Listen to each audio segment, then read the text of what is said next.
Chapter 17. The words were printed in big block letters, scrawled crookedly over the page. They read, "You can be close to Carlo again, in the grave.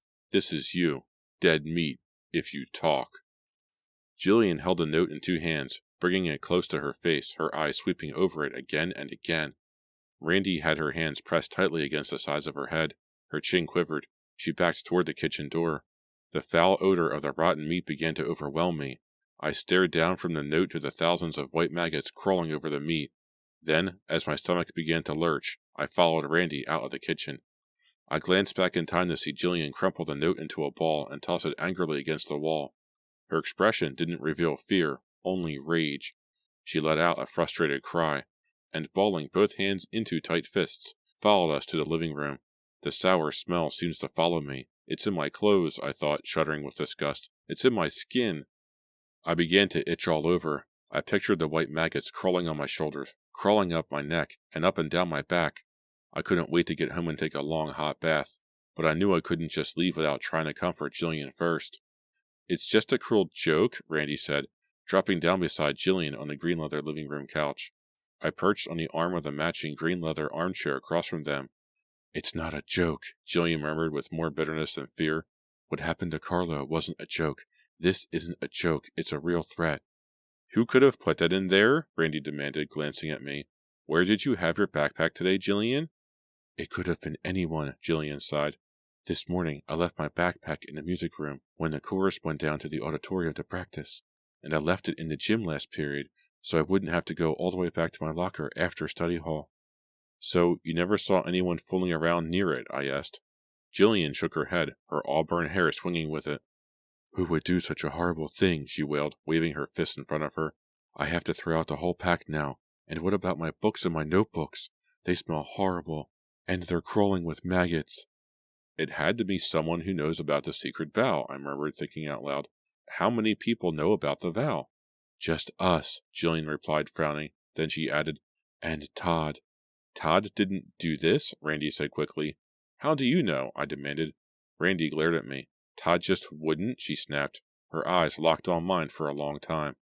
"Natalie, you think Todd murdered Carlo, don't you?" she accused. I don't know," I sputtered. "Todd isn't a murderer," Randy insisted. "He's as upset about what happened as we are, I know he is, and he's even more upset that you accused him, Natalie." "I was just starting to think that Carlo's death was an accident," Jillian revealed, shaking her head sadly. "And now, this." "It was an accident," Randy told her. "It had to be an accident?" Randy seemed so eager to believe Carlo died accidentally. I studied her face as she talked to Jillian. Was she hiding something? Was she protecting Todd? Was she protecting herself? "This is just a sick joke somebody played," Randy insisted. "I'm sure that—" "Keith knows about the vow, too," I said, interrupting Randy. They both turned to me, startled expressions on their faces. Randy narrowed her eyes at me. "You broke the vow? You told Keith about the accident? About everything?" I nodded. "I had to tell him," I explained. "I was so upset. So totally messed up. I had to tell someone, and I trust Keith." Jillian nodded. "Keith is okay. He's not involved in this. He wasn't in the car with us, and he wasn't at the lodge last Saturday." "But can he keep a secret?" Randy demanded, still staring hard at me. "Maybe Keith told some other guys about the accident and everything? Maybe the whole school knows about it by now? If so, we'll be caught for sure?" She jumped up and took a few angry strides toward me. "I can't believe you told him, Natalie." "Keith will protect the secret," I said, trying to keep my voice calm and steady. "No problem." Why was Randy carrying on like this? Why was she attacking Keith? I often thought she liked him as much as I did. I was sure she had a crush on him too. I was grateful when Keith came by to pick me up a few minutes later. We offered Randy a ride, but she wanted to stay with Jillian a while longer. So I followed Keith out to his car, glad to get away. I really couldn't bear the thought that there was suddenly so much tension among Randy, Jillian, and me. We had always been so close. We had always been able to confide our deepest, darkest secrets to each other. But now the trust was gone, replaced by suspicion and fear. The rain had dwindled to a cold drizzle. I zipped my parka against the cold, swirling winds. Keith tugged at the door on the driver's side. He muttered a curse when it wouldn't open. "Climb in on your side and open my door from the inside for me," he instructed. "The stupid door always sticks." Cold rainwater fell from the trees, splashing my face. I ducked my head, pulled open the passenger door, and leaned into the car to push open his door. This car should be condemned, I told Keith as he slid behind the wheel. You should shoot it and put it out of its misery. He turned and stared at me, a strange, startled expression on his face. I realized what I had said. Sorry, I murmured, grabbing his arm. Guess I've got shooting on my mind. I pictured poor Carlo sprawled on the ground, his face blown all over the grass. Oh, Keith! I pressed my forehead against his jacket sleeve. He slid his arm around my shoulder. I raised my face to his and kissed him eagerly, hungrily. A troubling thought made me interrupt the kiss. I pulled my head back abruptly. You didn't tell anyone what I told you, did you? About the car accident? He shook his head. His dark eyes locked on mine. No, of course not, he whispered. I would never tell anyone. I can't stand this much longer, I stammered. Tonight, It's almost over, he said, struggling to start the car. The engine groaned and coughed, and finally kicked in on the third try. Almost over? What do you mean? He turned back and stared out the rear window as he backed down Jillian's driveway. It's nearly 2 weeks, he explained. The police don't have a clue about who killed the mayor's sister. That's what they said on the news tonight. I sank back against the seat and let out a long whoosh of air. I stared out into the darkness as Keith lowered his foot on the gas and the car chugged noisily down the street. 2 weeks. Had it only been 2 weeks? It seems like 2 years to me. They won't keep the investigation going much longer, Keith continued. The defroster was broken, so he wiped his steamed-up windshield with his hand. You mean? I mean you're almost out of the woods, Natalie, he replied. You're not going to be caught. You're going to be okay. Do you think so? I asked eagerly, studying his serious face, as flickering light from the street lamp washed over him. He nodded. The horror is over. It's all over. I shut my eyes and made a silent prayer that he was right. Unfortunately, he was very wrong. Chapter 18. The math test on Friday afternoon was as bad as I had expected. I spent so much time on the first 2 problems I had to rush through the rest of the exam. When the bell rang, I hadn't even read the last 3 problems. I wrote down guesses and unhappily handed the test paper up the road to Mr. Caldwell. As I gathered up my stuff and started out of the room, I heard some other kids grumbling about the test. Randy was heading out the door with a smile on her face. I guess she did okay. The test had been the last period of the day. I planned to hurry home, do a couple hours of homework, and then go to the Shadyside ice rink. I needed some exercise. I needed to clear my head. I needed to move and stretch my legs and get my heart pumping, and not think. But as I turned the corner to my locker, I found Jillian waiting for me. She wore a pale green sweater over loose-fitting faded denim jeans. Her auburn hair had fallen over her face. She had dropped her new blue book bag to the floor at her feet. As she brushed the hair away from her eyes, I saw that she was crying. Jillian, what is it? I demanded, glancing around to see if anyone was watching us. Lockers slammed. The long hallway echoed with laughter and loud voices. Everyone was packing up book bags, heading out for the weekend. Leaning back against the wall, she wiped her tear-stained face with both hands. She was breathing hard, her slender shoulders trembling. I messed up on the test too, I said, shaking my head.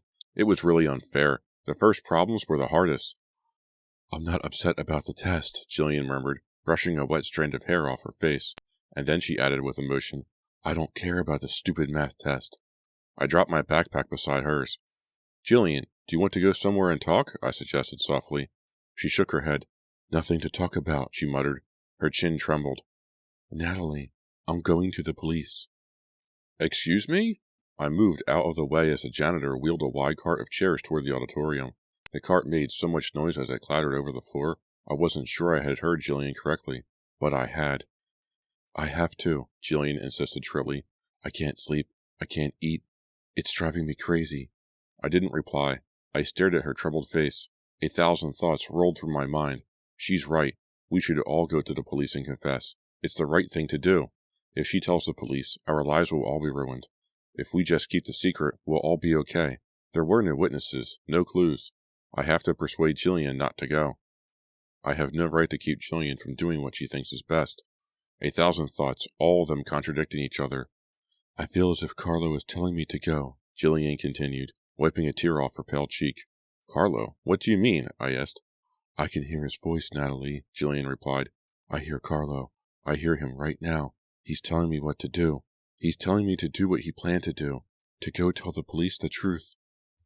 But, Jillian, I put a hand on her shoulder, She brushed it away. "There's so much you don't know, Natalie," she said, locking her eyes on mine. "The night before we went to the hunting lodge, Carlo and I had a long talk. He told me everything. Everything. It's not what you think. What?" I demanded. "Jillian, what are you talking about? What did Carlo tell you?" Jillian didn't answer my question. She let out a sob. "We'll all be better off when the police know," she said. "All of us." "But what did Carlo tell you?" I repeated. Jillian didn't reply. We both heard a cough from around the corner. I moved quickly to see who was there. Brandy and Todd, with tense, thoughtful expressions on their faces. Hi, Natalie," Todd stammered. "What's up?" Had they been listening? I wondered. Had they been spying? Did they hear what Jillian planned to do? Chapter 19. "What a shame," Keith said, shaking his head. "She's going to ruin it for everyone." I skated beside him and grabbed onto the arm of his sweater. I was a much better skater than Keith. I had to slow down to stay at his snail-like pace. "Do you really think I should try to convince her not to go?" I asked, wrapping my gloved hand around his arm. Keith nodded solemnly. We continued gliding, making a slow, steady circle. The Shadyside ice rink was pretty crowded. Skaters whirred past us. I wished Keith could skate a little faster. Going this slow was frustrating. I wanted to fly across the ice, fly away from my thoughts, fly away from our unpleasant conversation. "You should try to talk Jillian out of it," Keith urged, leaning forward, concentrating on keeping his balance. "You're almost home free. You'll all be okay if she can keep quiet." "But what she wants to do is right," I argued. I was so mixed up. I kept arguing one way, then the other. "What's done is done," Keith said, his dark brown eyes even more serious than usual. "Confessing to the police won't bring back the mayor's sister." Or Carlo, I thought bitterly. "You should talk to her," Keith insisted. "Why should so many lives be wrecked because of an accident?" "Jillian said that Carlo told her stuff," I revealed.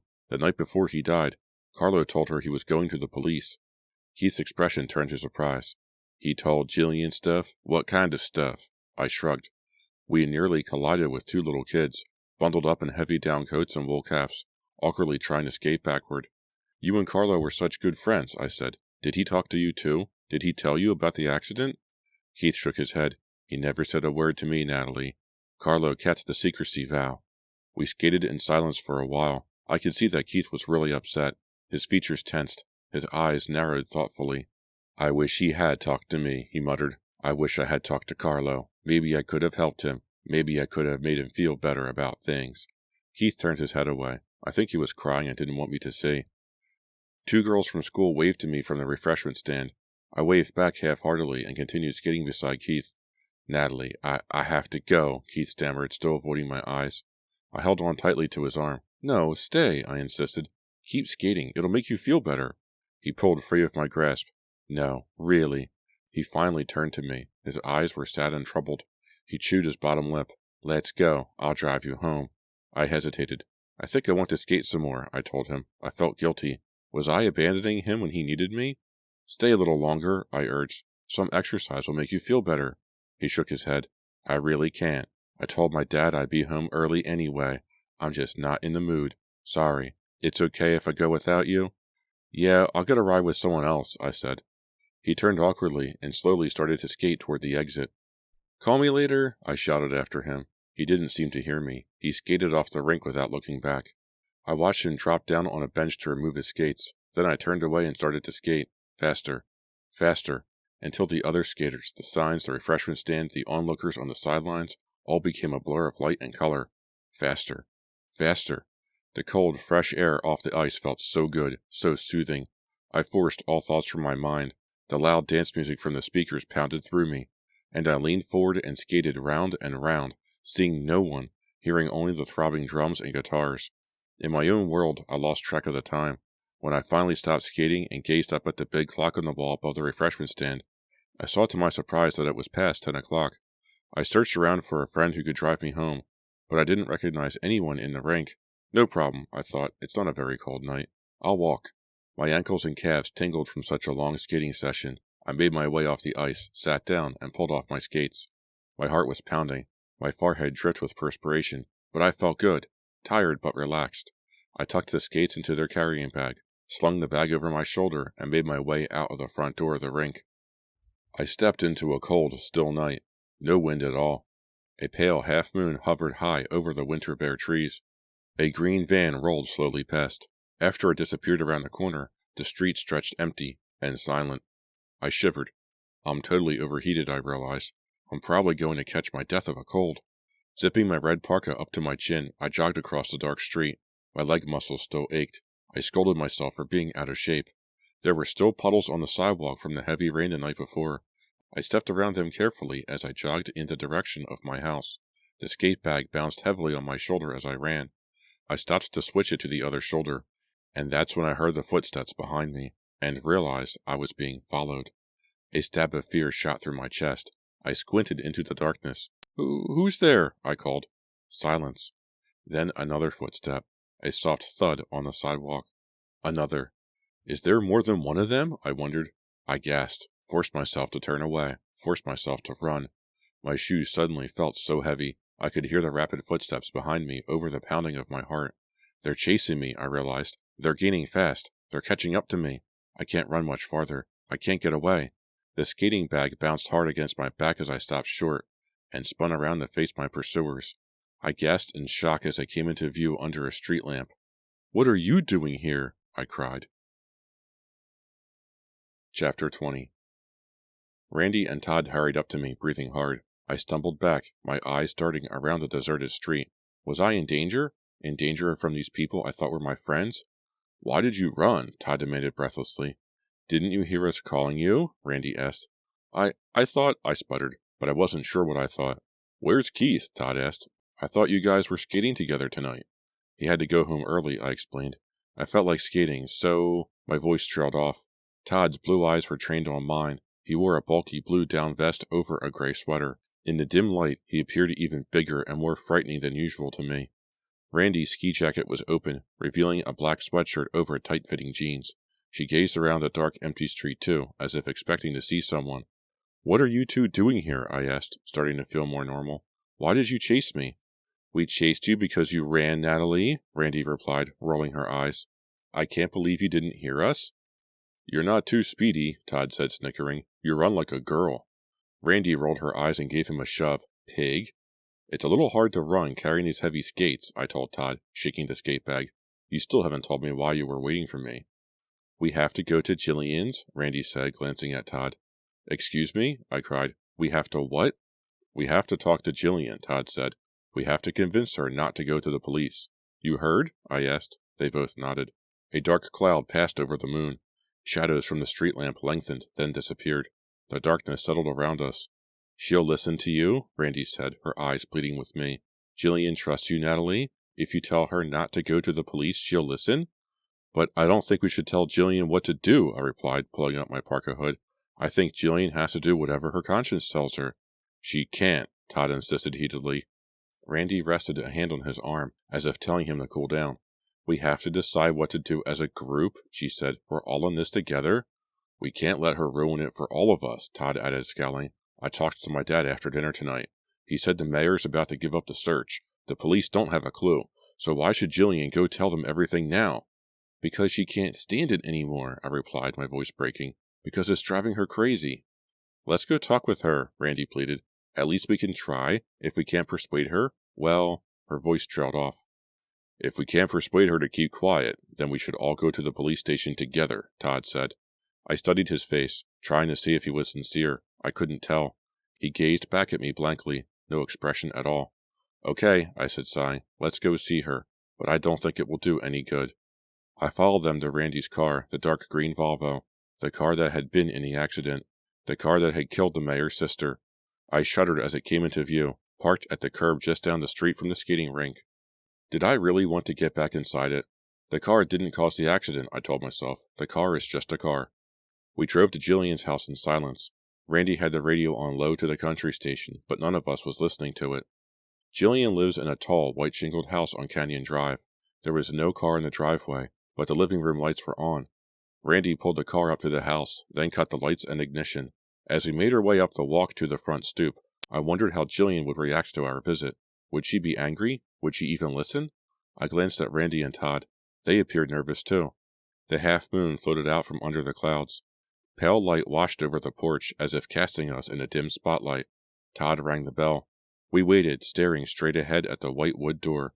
It's kind of late, I murmured. Maybe they've all gone to sleep. It's only 10:30, Todd replied, glancing at his watch. The lights are on. Jillian always stays up late, Randy added. I think she said her parents are away, though. Todd rang the bell again, pushing it down for a long time. I could hear it buzz inside the house, but I couldn't hear any voices in there or anyone coming to answer the door. Let's go, I urged. No one's coming. Maybe she's upstairs, Randy suggested. She backed off the stoop and gazed up to the second-floor windows. Dark up there? Come on, we can talk to her tomorrow, I said impatiently. I hopped off the low concrete stoop and started along the walk. Halfway to the car, I changed direction. A square of light slanted out from the living room window. I walked over to the window, raised myself on tiptoes, and peered inside. At first, I saw only the empty living room, the couch with the flower painting above it, the coffee table with a tall stack of fashion magazines, the antique circus poster. Nothing unusual. But then my gaze shifted to the stairway that led to the second floor. Oh! A startled moan escaped my throat as I saw the body sprawled over the basement stairs. Chapter 21. It's Jillian, I managed to choke out. Randy and Todd were beside me now. Their expressions turned to horror as they followed my gaze.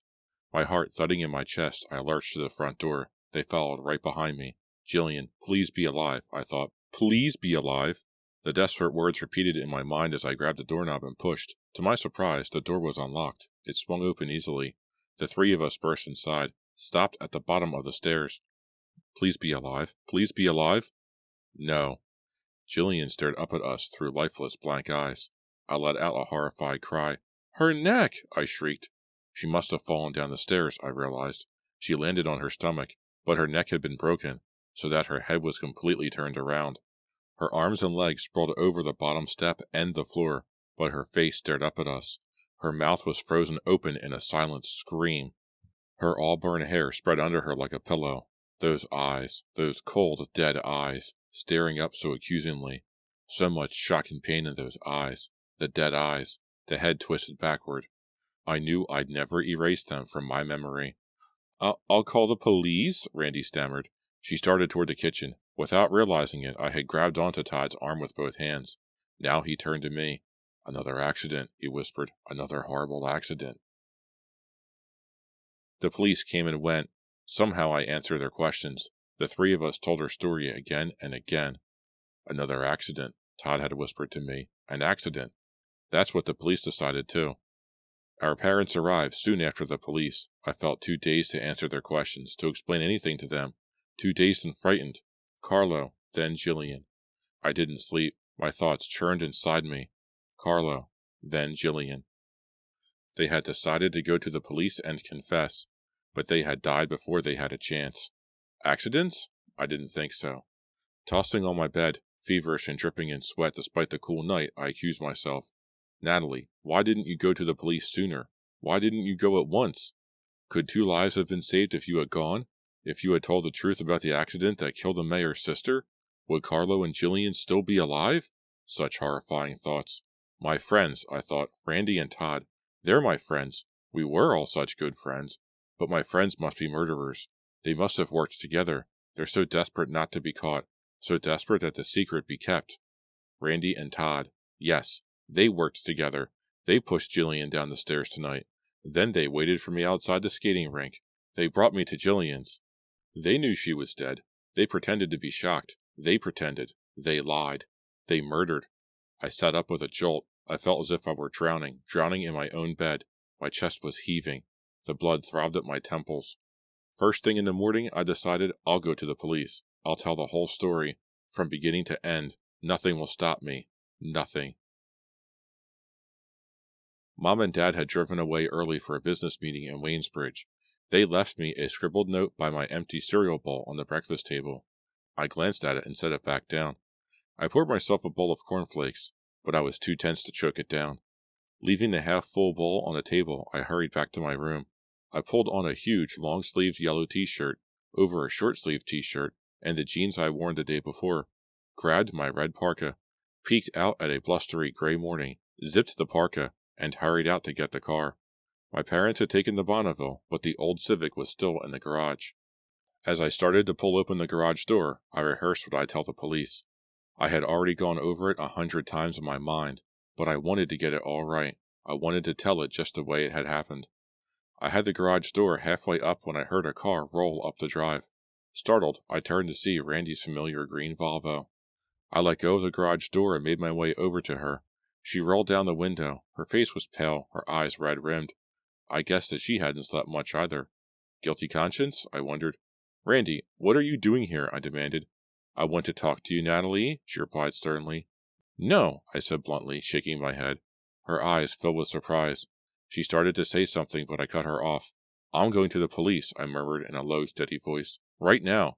Her eyes locked on mine. She didn't reply. I'm telling them the whole story, I said. I've made up my mind, Randy. Back down the driveway, okay? So I can get my car out? She swallowed hard. Her eyes didn't move from mine. I could see that she was thinking hard. Okay, she finally replied. I'll go with you. She motioned to the passenger side. Jump in, Natalie. We'll go in my car. I hesitated. You're coming with me to the police station? She nodded.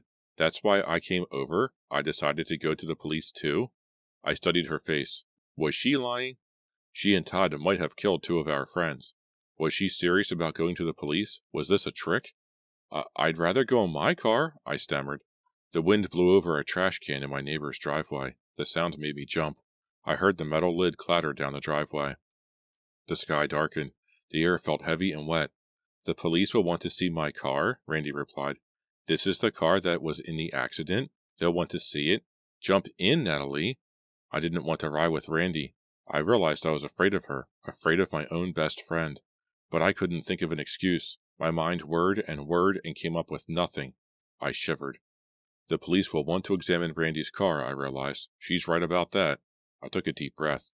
Then I walked over to the passenger door, pulled it open, and climbed in. The car was warm. Randy had the heater turned up full blast. As soon as I closed my door, she began backing down the driveway. We should have gone right away, the night of the accident, she said. I was up all last night, Natalie, thinking about Carlo and Jillian. 2 friends dead. For what? She let out a bitter sob. I stared hard at her, trying to decide if this was all an act. Do you think Todd did it? I blurted out. The words slipped out of my mouth before I could stop them. I don't know what to think, Randy replied in a trembling voice. I just don't. Maybe I'm wrong about Randy, I suddenly thought. Maybe Randy is sincere. Maybe Randy is as upset and frightened as I am. But then I felt a stab of fear as we reached Old Mill Road. Randy turned right instead of left. She was heading away from town. She was heading toward Fear Street. Randy, this isn't the way to the police station, I cried. Where are we going? Where are you taking me?